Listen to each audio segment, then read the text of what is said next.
Hello friends, स्वागत है आपका मैं यूट्यूब चैनल में एक बार फिर से। सबसे पहले हम बात करते हैं करंट अफेयर के बारे में। ठीक है, आज हम 2 जून का करंट अफेयर बात करने वाले हैं। 2 जून का करंट अफेयर में चर्चा करने वाले हैं। ठीक है, तो सबसे पहले बात करते हैं कि 2 जून को का कोई इंपॉर्टेंट डे वगैरह है, उसके बारे में थोड़ा सा चर्चा कर लेते हैं। ठीक है, तो पहले तो कौन सा डे होने वाला है, तो इंटरनेशनल सेक्स वर्कर डे वो कब मनाया जाता है, 2 जून को मनाया जाता है। ठीक है, और इससे रिलेटेड क्या इन्फॉर्मेशन है कि हमारे सुप्रीम कोर्ट है ना, वो सेक्स वर्क को भी एक प्रोफेशन का नाम दे दिए हैं। ठीक है, कि सबको बराबर का जीने हक है, सबको बराबरी का हक दिया जाए। इसी कारण कि इनको भी क्या एक प्रोफेशन का नाम दे दिया गया है। ठीक है। और एक और डे मनाया जाता है, international sex worker right day. क्या international sex worker right day, ये कब मनाया जाता है, 3 मार्च को मनाया जाता है। ठीक है, और ये कब से मनाया जा रहा है, तो 2001 से मनाया जा रहा है। कब से, 2001 से मनाया जा रहा है। ठीक है, और दूसरा डे क्या है, तो तेलंगाना फॉर्मेशन डे, मतलब इसी दिन 2 जून को ही तेलंगाना राष्ट्र बना था। ठीक है, तो ये कब से, ये 2 जून को मनाया जाता है। ठीक है, अब बात करते हैं तेलंगाना का पार्टीशन कब हुआ था, तेलंगाना कब अलग अलग हुआ था। ठीक है, तो तेलंगाना 2014 में क्या हुआ था, अलग हुआ था। ठीक है,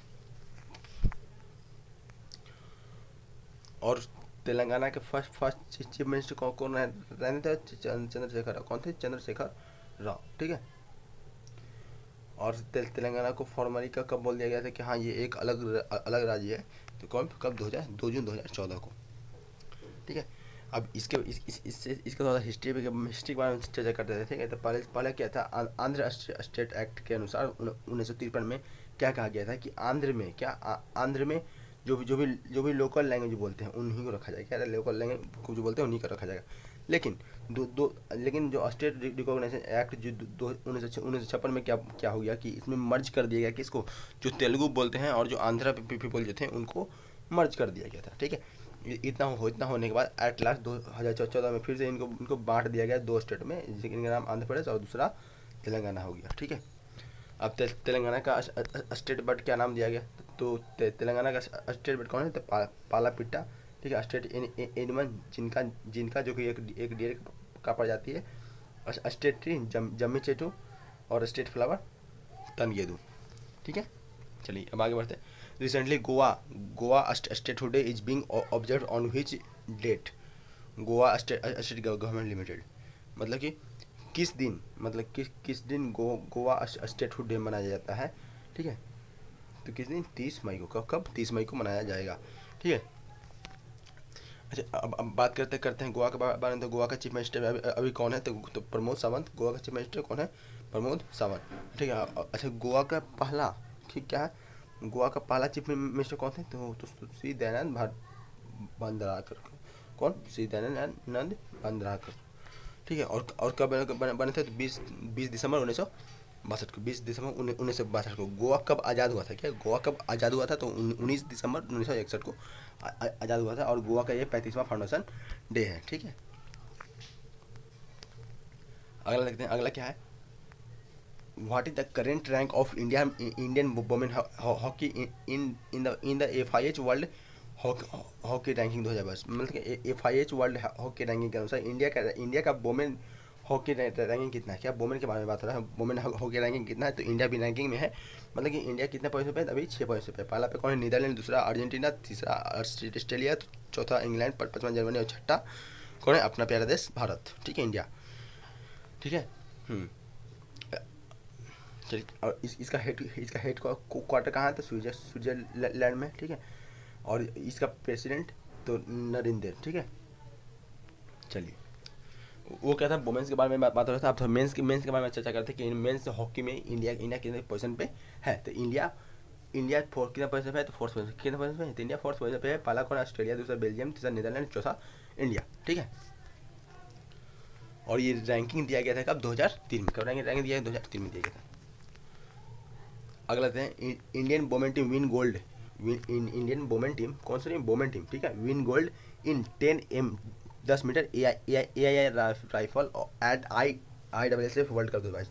मतलब ISSF वर्ल्ड कप जो 2022 हो रहा है। ठीक है, उसमें क्या इंडिया वुमेन क्या है, गोल्ड जीत कर आई। कौन गोल्ड जीती है, ठीक है, इंडिया वुमेन क्या जीती है, गोल्ड जीती है।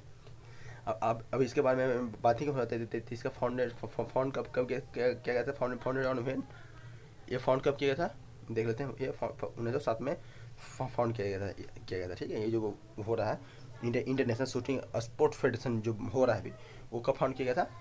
1907 में ठीक है। प्रेसिडेंट कौन है? व्लादिमीर लिसिन ठीक है। इसका हेडक्वार्टर कहाँ था? हेडक्वार्टर जर्मनी में। अगला देखो, which state is the top sugar production of India in 21-22, मतलब 21-22 में इंडिया में टॉप शुगर प्रोड्यूसर कौन है? तो महाराष्ट्र। कौन है? महाराष्ट्र है ठीक है। पहले कौन था? पहले यूपी था, अभी यूपी के पास बात कौन आ गया है? महाराष्ट्र आ गया है ठीक है। चलिए ठीक है, पहला महाराष्ट्र, दूसरा यूपी, तीसरा कर्नाटका ठीक है। अब बात करते हैं, यहाँ पे आपको रैंकिंग दे दिएगा। यहाँ पे आप देख सकते हैं कि महाराष्ट्र कितना 138 है, और यूपी का 104, और कर्नाटका 60। उसके बाद आता है गुजरात। अब पूरा अगर ऑल ओवर इंडिया का देखा जाए तो 355.50 ठीक है। चलिए कितना में? लाख टन की, हम क्या किस में बात है? लाख टन में बात कर रहे थे। Which bank has topped PSU lender charts in loan growth during financial year 2022, मतलब कौन सा बैंक क्या लोन ग्रोथ, लोन वगैरह में कहाँ सबसे आगे है ठीक, किसे? PSU लेंडर में ठीक है। तो कौन सा है? Bank of Maharashtra. कौन है? बैंक ऑफ महाराष्ट्र ठीक है। चलिए अब थोड़ा सा और आगे बढ़ते हैं। यहाँ पे net profit for public sector bank double up to over 66,500 crore in financial year 2022, मतलब कि जो प्रॉफिट वगैरह बैंक हो रहा है वो क्या हो गया? डबल हो गया वो। अच्छा, ये डबल क्यों हो गया? अब जो बैंक वगैरह जो मर्ज किया गया था ना, मर्ज करने के अनुसार, मर्ज करने के बाद जो क्या है, कहीं ना कहीं बैंक को फायदा हुआ है कहीं ना कहीं बैंक को फायदा हुआ। बैंक का जो प्रॉफिट वगैरह है वो क्या हो गया? एक तरह से डबल वगैरह हो चुका है ठीक है। कितना हुआ है, कितना प्रॉफिट है? तो यहाँ पर लिख रहे हैं, देखिए क्या किसका कितना परसेंट है? तो SBI का 55% ठीक है प्रीवियस ईयर से ठीक है। बैंक ऑफ बड़ौदा का 777, मतलब कि बहुत ज़्यादा घाटा में था, बहुत ज़्यादा फायदे में। कैनरा बैंक 122, यूनियन बैंक 80, और इंडियन बैंक 31 ठीक है। चलिए अब थोड़ा अगर बढ़ते हैं, इंडियन इकोनॉमी ग्रो 8.7% इन 21-22 नेशनल स्टैटिस्टिक्स ऑफिस, मतलब नेशनल स्टैटिस्टिक्स ऑफिस के अनुसार इंडियन इकोनॉमी की कितना ग्रो किया है 21-22 में? 8.7% ज़्यादा ग्रो किया है अपना इंडियन इकोनॉमी ठीक है। अगला बढ़ते हैं, स्टेट ऑफ द इकोनॉमी। अब यहाँ पे बात हो रही है ना कि कितना कि एनुअली जीडीपी कितना था, और अभी जीडीपी के बारे में थोड़ा सा बात हो रही है ठीक है। तो यहाँ पर देखिए, पहले का जीडीपी जो 2021 का जीडीपी क्या था? माइनस में। कब क्या था? जीडीपी माइनस में था ठीक है। 2021 का जीडीपी माइनस में था, लेकिन अभी 2022 का जो जीडीपी है वो 8.7 है, मतलब कि कहीं ना कहीं इंडिया बहुत ज़्यादा स्पीडली ग्रो किया है कोरोना वगैरह के बाद, कोविड वगैरह के बाद ठीक है। अगला देखिए, अगला क्या है? National AI portal is celebrating it's which anniversary this year, मतलब कि नेशनल AI पोर्टल जो है वो कौन सा एनिवर्सरी इस साल सेलिब्रेट करने वाला है? तो सेकंड एनिवर्सरी इस बार सेलिब्रेट किया है ठीक है। चलिए और इसी बात थोड़ा सा और आगे देखते हैं। PM केयर्स, अच्छा PM केयर्स जो फंड है ठीक है। PM केयर्स फंड किसके लिए लाया गया था? तो PM केयर फंड उन लोगों के लिए लाया गया था जिनके पेरेंट्स वगैरह, जो PM के केयर से किनको मदद किया जाएगा मान लेते हैं कोविड में जिनके पेरेंट्स वगैरह नहीं रहे तो उनके चाइल्ड को, उनके बच्चे को थोड़ा सा मदद किया जाएगा आगे पढ़ने में। और भी ये जो PM केयर्स जो है ना, वो बहुत तरह से आ रहा है, मतलब कि जो 18 ईयर के हो चुके हैं यहाँ पे उससे ज़्यादा हैं, तो उनको भी कहीं ना कहीं कुछ राशि देकर उनको भी प्रोत्साहन दिया जाएगा, और आगे पढ़ने में भी पूरी तरह से हेल्प किया जाएगा कि कौन? PM केयर्स के द्वारा ठीक है। वही देखिए, यहाँ पे मैंने वही लिखा है या कि अगर जो 18 के हो चुके हैं ठीक है, और जो कितने क्या है, जो 18 के हो चुके हैं उनको एक क्या दिया जाएगा? एक बार मंथली स्टाइपेंड दिया जाएगा। एक बार क्या दिया जाएगा? मंथली स्टाइपेंड दिया जाएगा। कब?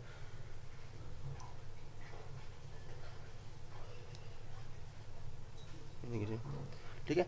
और उसके बाद क्या क्या दिया जाएगा? उनको फ्री एजुकेशन दिया जाएगा ठीक है। और भी बहुत सारी चीज़ें हम चाहते हैं यहाँ पर क्या क्या कर सकते हैं, एक बार पढ़ सकते हैं यहाँ पर ठीक है। जो भी मैंने आपको बताया सारी चीज़ यहाँ पे लिखा हुआ है। अगला देखिए, frontier become the world fastest super computer, मतलब वर्ल्ड फास्टेस्ट सुपर कंप्यूटर अब कौन बन चुका है? फ्रंटियर बन चुका है ठीक है। और इसको बनाया कौन है? तो इसको यूएस ने बनाया, USA ने बनाया है क्या? वर्ल्ड फास्टेस्ट सुपर कंप्यूटर को ठीक है। मान ली इससे कंपनी के बारे में बात किया जाता है, क्या है? हेवलेट पैकर्ड इंटरप्राइजेज, मतलब HP इसी को बनाया है ठीक है।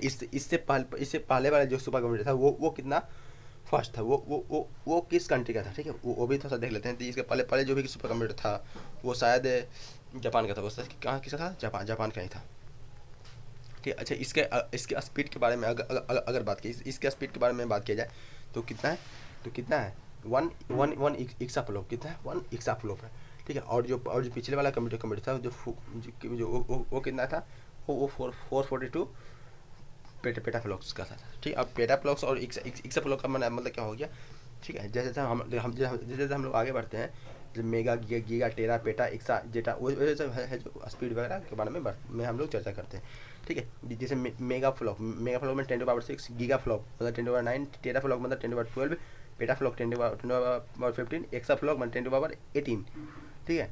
जेटा फ्लॉप मतलब 10⁻21, ठीक है। इस तरह से होता है स्पीड वगैरह, ठीक है। तो हम अब पहले वाला क्या था, पेटा फ्लॉप में था, इस बार जो नया कंप्यूटर बना हो गया एक्सा फ्लॉप में है, ठीक है। अच्छा, फॉर्मर SBI एग्जीक्यूटिव, ठीक है। अगला देखिए क्या मैंने बताया है, farmer SBI executive Nataraj Sundar appoint as CEO of NARCL, मतलब NARCL का CEO किनको बनाया गया, तो नटराज सुंदर को, यही है कि कौन है, नटराज सुंदर, इनको क्या बनाया गया है, CEO ऑफ NARCL को, मतलब अच्छा NARCL का फुल फॉर्म क्या हो गया, national asset reconstruction company limited, मतलब जो बैड बैंक था ना, कौन था, बैड बैंक, एक तरह का बैंक जो क्या है, बैड बैंक को ही यहाँ पे क्या बोला गया, NARCL, ठीक है। चलिए, ये तो आप लोगों को पता ही होगा कि सिंगर जो के जो थे, जो सिंगर थे वो उनकी अब डेथ हो चुकी है, कितना 53 साल में, ठीक है। उनका एक सॉन्ग जो था पल नाम का, वो जो कि 1999 में रिलीज हुआ था, वो बहुत ज़्यादा फेमस हुआ था, ठीक है। अब उनकी dynamic sign deal with defence minister for Astra MK1, अस्त्र MK1 BVR के लिए क्या भारत डील साइन किया है, ठीक है। ये जो मैंने आपको बताया अस्त्र MK1, ये क्या है, एयर टू एयर मिसाइल है, क्या है, एयर टू एयर मिसाइल है, ठीक है। ये किसके द्वारा डिजाइन और डेवलप किया जा रहा है, DRDO के द्वारा डिजाइन और डेवलप किया जा रहा है, ठीक है। इसमें 248 जो है अस्त्र मिसाइल बनाया जाएगा, ठीक है, जिसमें 200 किसको दिया जाएगा, 200 किसको दिया जाएगा, इंडियन एयरफोर्स को दिया जाएगा, और जो 48 जो है वो किसको दिया जाएगा, तो नेवी को दिया जाएगा, ठीक है। अगला देखिए, free trade deal sign between Israel and free trade deal sign किसके भी दर किया गया, इजराइल एंड UAE, कहीं ना कहीं जो आपको यहाँ पे ट्रांसपोर्टेशन वगैरह है जो है, यहाँ पे खरीद बिक्री का जो है ट्रेडिंग है जो, वहाँ कहीं ना कहीं इसको सपोर्ट करने के लिए इसको ये साइन किया गया कि हाँ हम अगर आपके यहाँ से कुछ सामान खरीदते हैं तो हमको मेरे ऊपर कोई टैक्स नहीं लगाया जाए, उस तरह से यहाँ पर काम किया जा रहा है इजराइल और UAE के बीच, ठीक है।